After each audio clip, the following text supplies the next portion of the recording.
Good morning. On behalf of New Jerusalem and the Education Ministry, today we are pleased to recognize and honor the class of 2020 graduates and all students for their academic achievements this year. I want to dedicate this message to a dear sister in Christ, Donnella McEntee, who passed away on Friday from complications of the coronavirus. Only 3 weeks ago, we funeralized her sister, Flora Foster, and Flora's husband is still recovering from the virus. One household, all three infected. Contrary to some fake news, coronavirus is real and deadly. It is affecting African Americans and minorities disproportionately. And for people of color, our greatest exposure has been gatherings such as church services and funerals. If you don't think that you can get it or that it doesn't pose a health risk for you, please consider that you might be a carrier or expose someone else for whom the virus is harmful or deadly. Am I my brother's keeper? Yes, I am. For those who work with youth or are caregivers for elderly, we should be especially careful. Donnella McEntee was a lifelong educator, having taught in Miami-Dade County and served here at New Jerusalem in our education ministry. She was dedicated to her students, some of whom are members of this congregation, all of whom knew her to be sharp, on task, and highly motivational. I have worked at New Jerusalem for nearly 25 years, and Donnella McEntee is the person who spoke to me about coming on board here and interviewed me. She will be sincerely missed.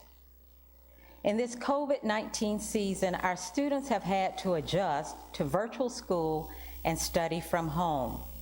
Without the daily interaction of teachers and access to instructional resources and support, we have seen them and their parents manage many challenges. Yet they have been able to successfully move forward and steady themselves for the next level of education and learning.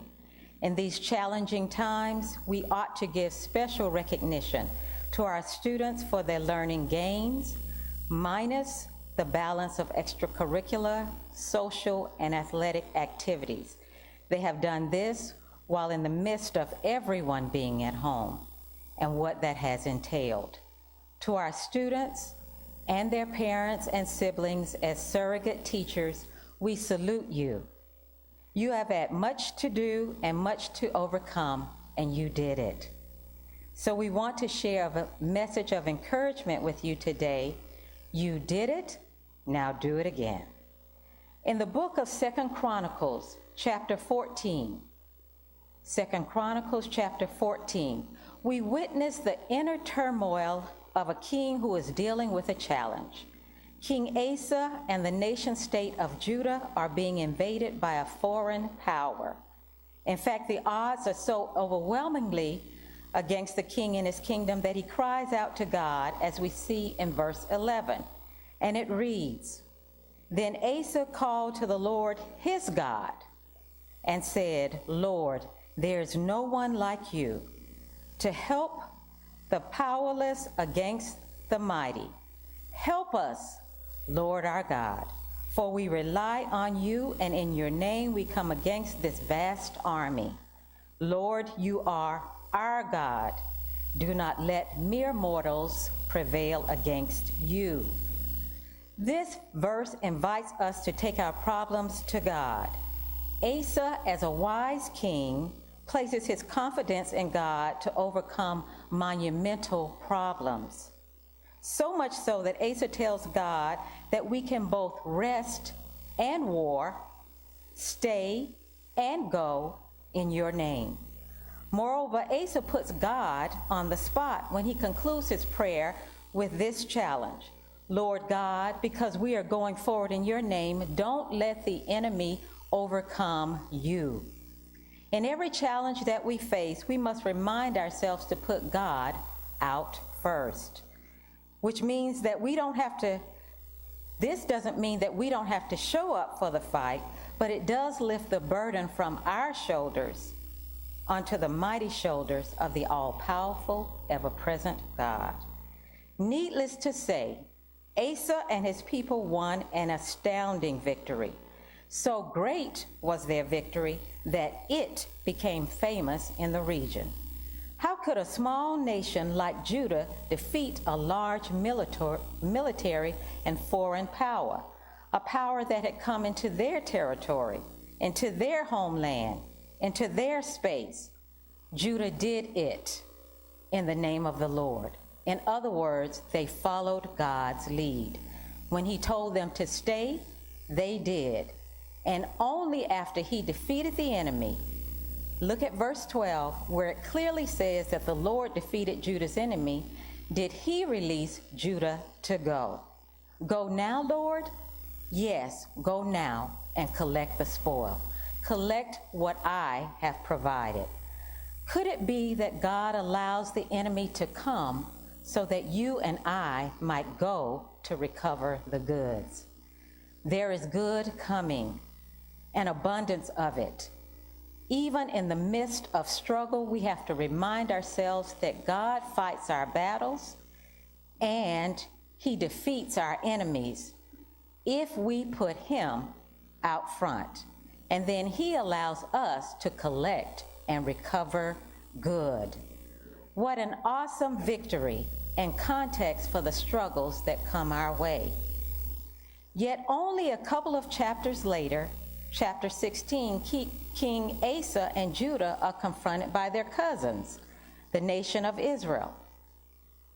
At this time, Asa consults an enemy nation to conspire against his own kin. Israel and Judah were two neighboring kingdoms made of different tribes, but they were literally family. All of Israel and all of Judah were descendants of the same person, Jacob. King Asa invites God's presence when his foe is a foreigner, a great army, but ignores God when the enemy is familiar, family.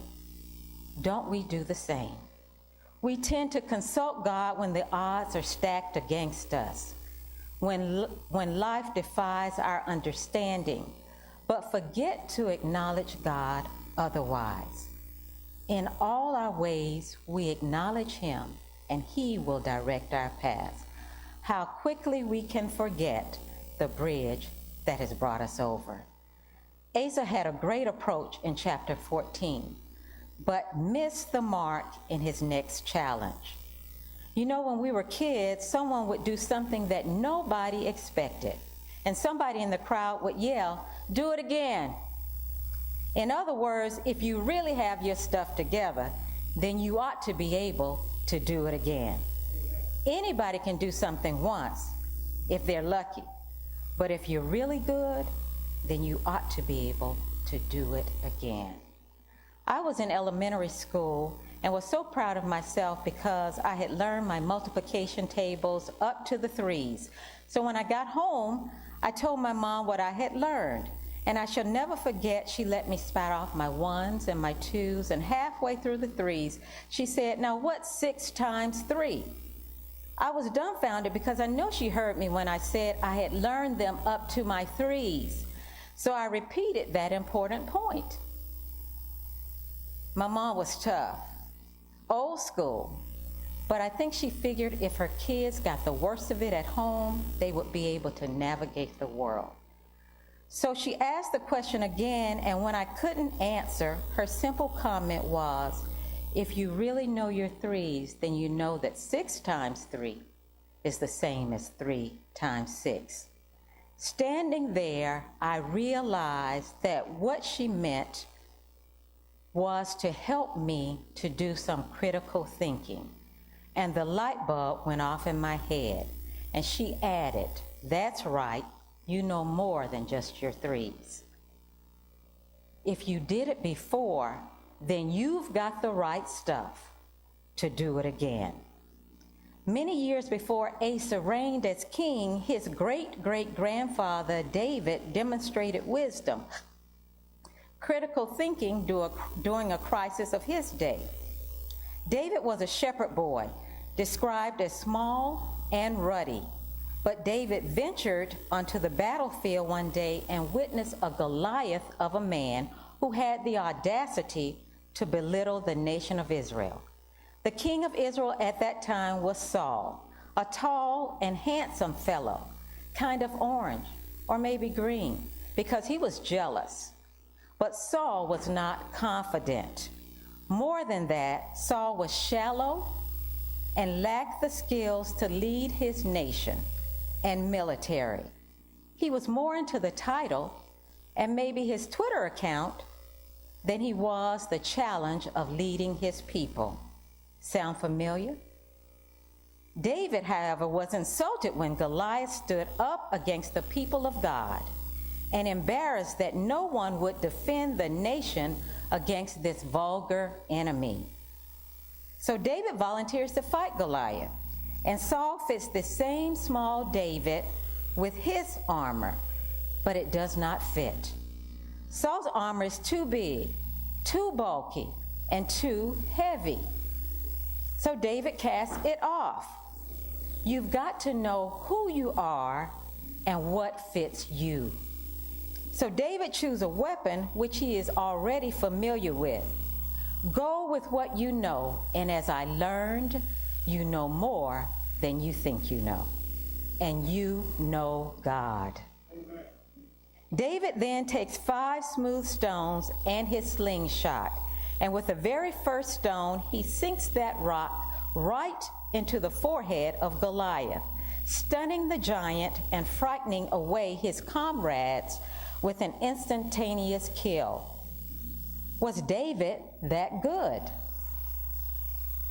David's wisdom was that he chose those things that made him successful before, when he killed a bear and a lion that attacked his sheep.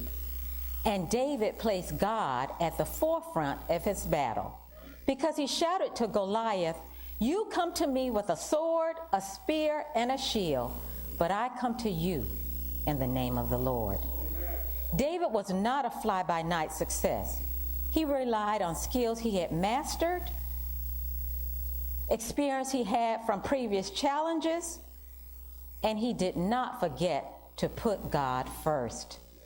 David was masterful with the slingshot, but we also know that God put Goliath in just the right place for a smooth stone to hit him like a missile. David did it, and throughout his life, he proved that he could do it again. Now, David was a flawed character. Like you and like me, he had some failures. But he is still described as a man after God's own heart, because when he failed, he accepted correction and he moved forward. To our graduates and students who have had success, and undoubtedly some failings too, at times you may not have known that you already knew enough, but you did it. Now we ask you to do it again. You have mastered a lot during this COVID-19 pandemic, more than school assignments and graduation requirements. But we have other challenges to meet. As a people in this time of social and global unrest, we have to move forward on many fronts. And we need you, our Generation Z, along with millennials, as we cover battleground and battleground states. So we must be encouraged. We have been here before. As a people, we have endured more than 400 years of slavery in the Americas and the Middle Passage, where 2 million of our ancestors died in slave ships on the way here. But then came the 1863 Emancipation Proclamation. But it was not until 2 years later when some free people were told that they were no longer slaves. Education is a means by which we free ourselves. Don't wait to be informed. We encourage our students to have a desire for lifelong learning. We can't wait on others to be informed about ourselves. If you have not seen it, Ava DuVernay's film, 13, is a must-see. It speaks about the 13th Amendment to the Constitution, but it is spot on.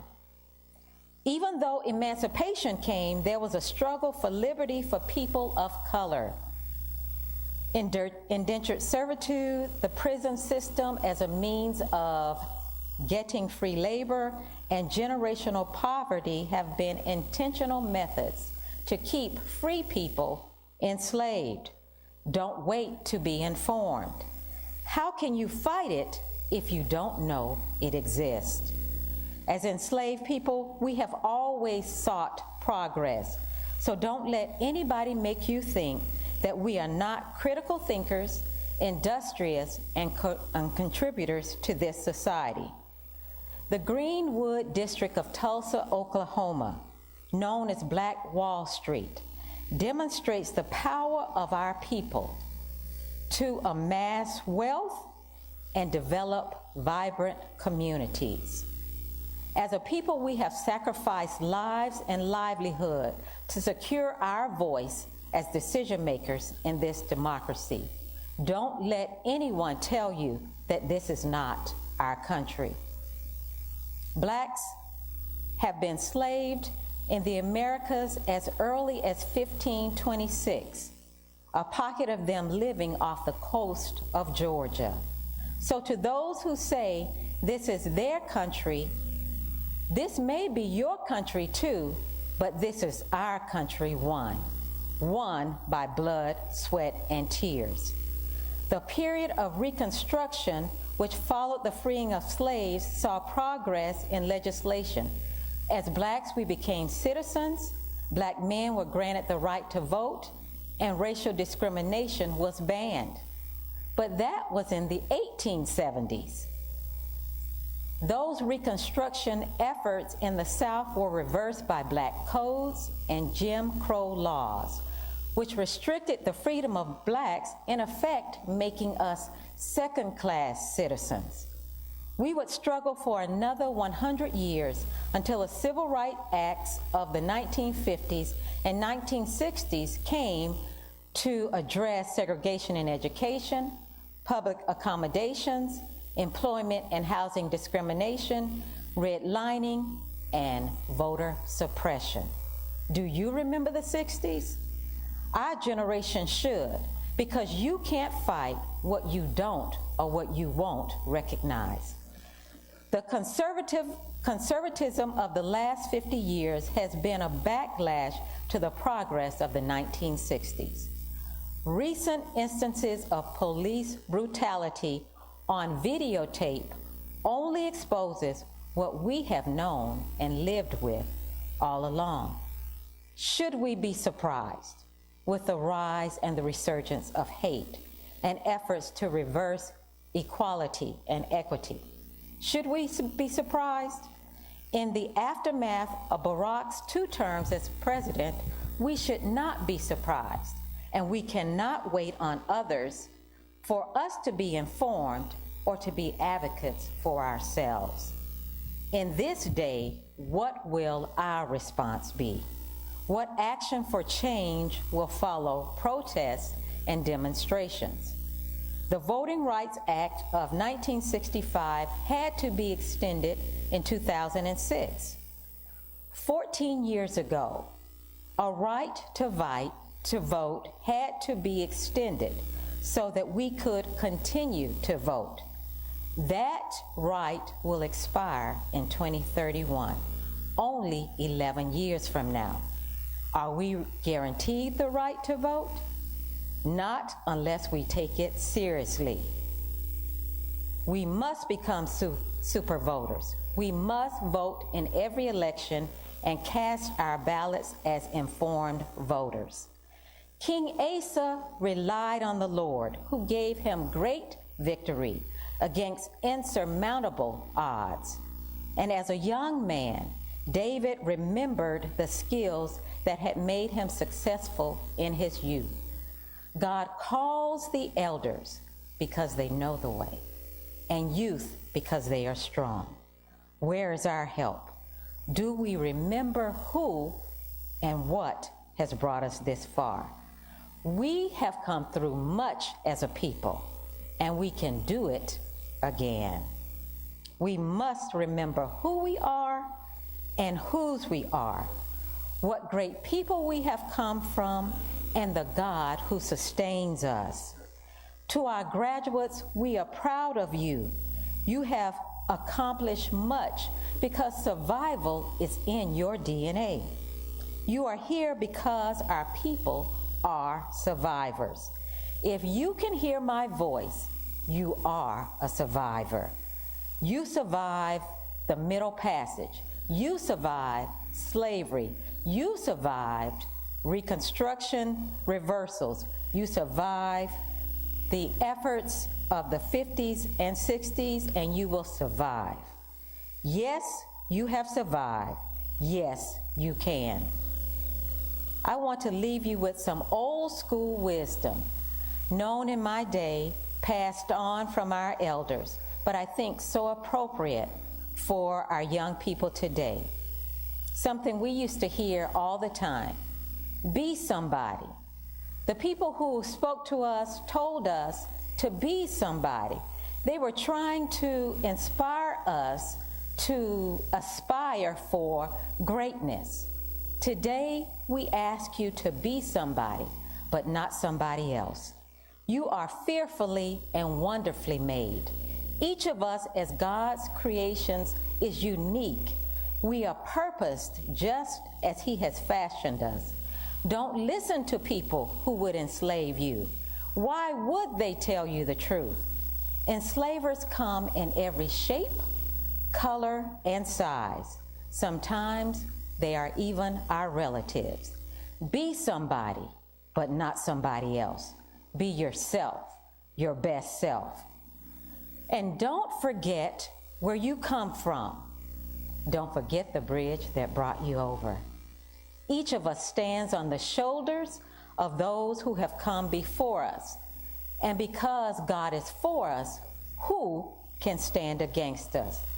It is God who gives us the power to make the much needed change, the change that we need to overcome fear and hate.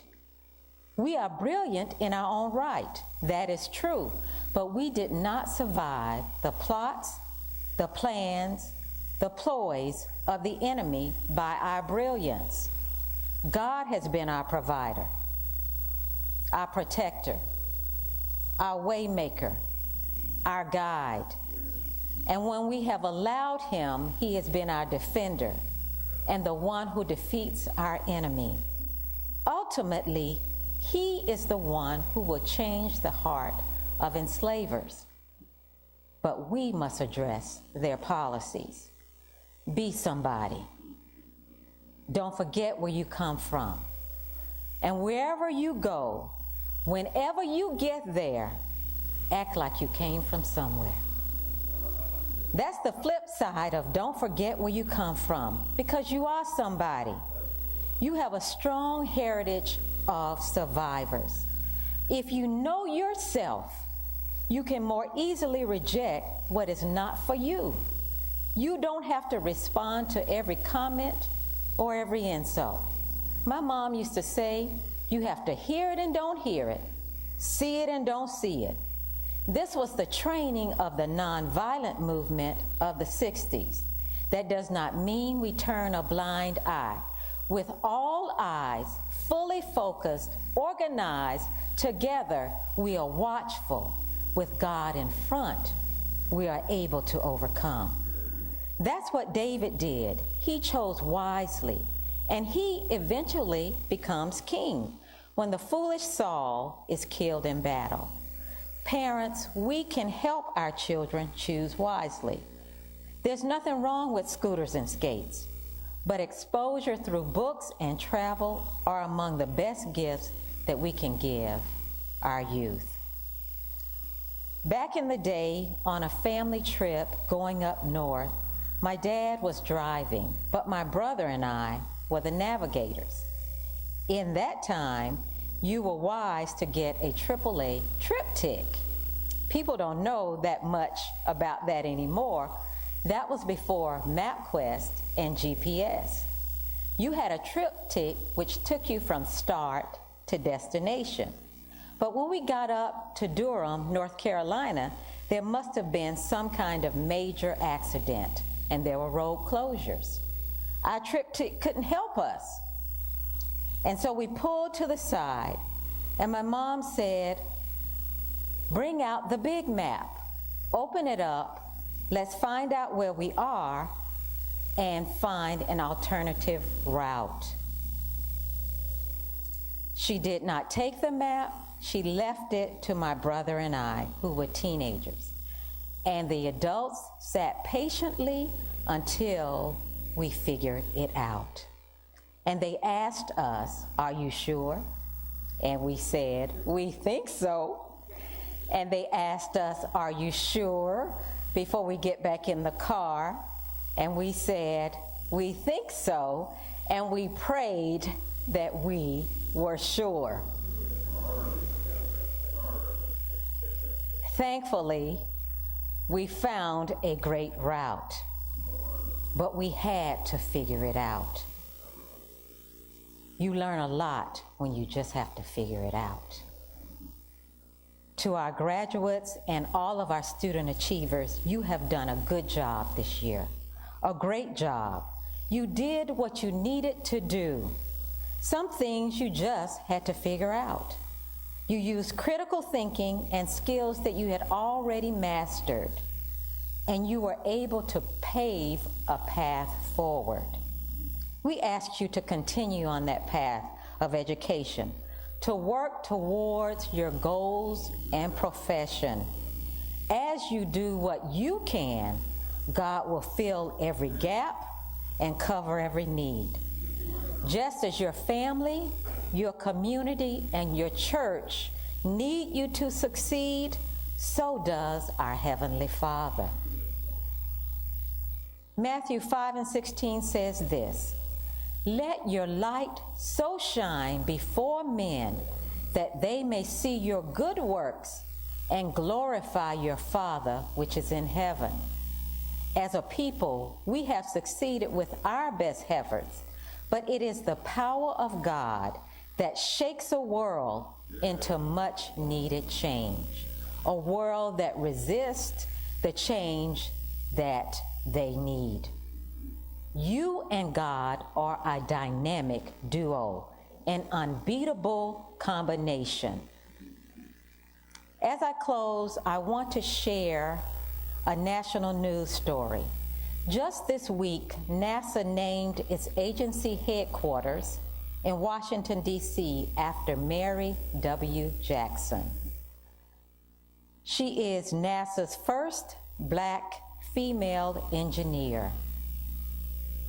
You may remember her because she is renowned as one of the women highlighted in the movie Hidden Figures, an honor long overdue.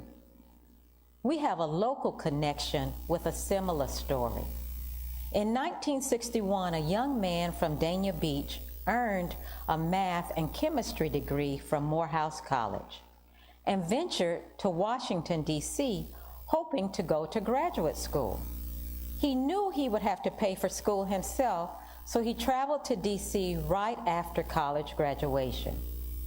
He needed to get a job.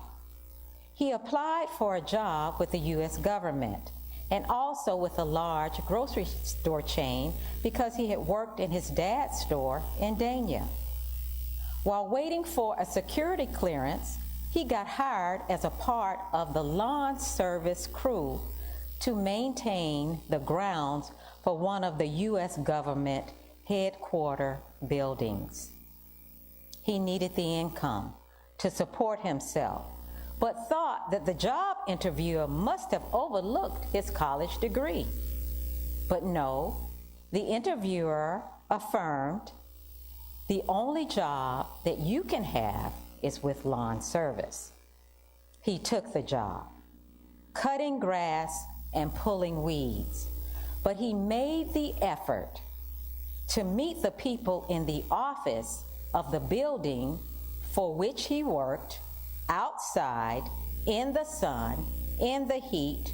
He made the effort to meet the people in the office who had math degrees. Almost daily, someone with a math or technical problem would seek him out during his breaks to request help. Never did anyone suggest that he could be more productive if he worked inside. About 6 weeks later, he received his security clearance and was approved to start work at the U.S. Weather Service and later with NASA. He worked for NASA for 2 years. At the same time, he pursued and earned his graduate degree in computer science and was recruited by Boeing and IBM, eventually leaving NASA for a position with opportunity for advancement. Richard retired after a 40-year career in aeronautics. He retired as an engineer and executive for Boeing in space, defense, and systems. When this country was attacked in 9/11, most of the military equipment that was used by our government was designed by his department under his care and his charge. He was chief design engineer. He blazed a trail, a local guy, but he took to heart those nuggets. Be somebody. Don't forget where you come from. And when you get to where you're going, act like you come from somewhere. The grandmother of that young man succeed because he is invested in us. He is intentional in everything that he does. Our greatest athletes, our greatest thinkers are not always on the court or in the corporate boardroom. Some are on the corner, some are on the couch, some are in a cell, and some are in a coffin. The enslaver is intentional about marginalizing and capitalizing on our mistakes and our missteps. And when there are none, he is willing to devise, to deploy. He is not above disabling. He is not above defeating. But we must remember that we are created in God's own image, and our success makes him proud. Our success glorifies him as our creator, and not just for ourselves, but for everyone. A world where we can live and work and succeed, happy, healthy, and loved. We have done it before. Let us do it again. New Jerusalem, our church family, salutes our graduates. Check them out at 365thechurch.com. We salute Treasure, Michael, Nathan, Dominique, and Malik. You did it. Now do it again. On behalf of the education ministry, Susan, Natasha, Evangeline, Conchita, Ernestine, all of those who work with our youth, who mentor and encourage them, we thank you for your efforts. Together, we have done it. And to our young people, you have our support and you have God's blessings. Because as you strive, God will bless you to do it again.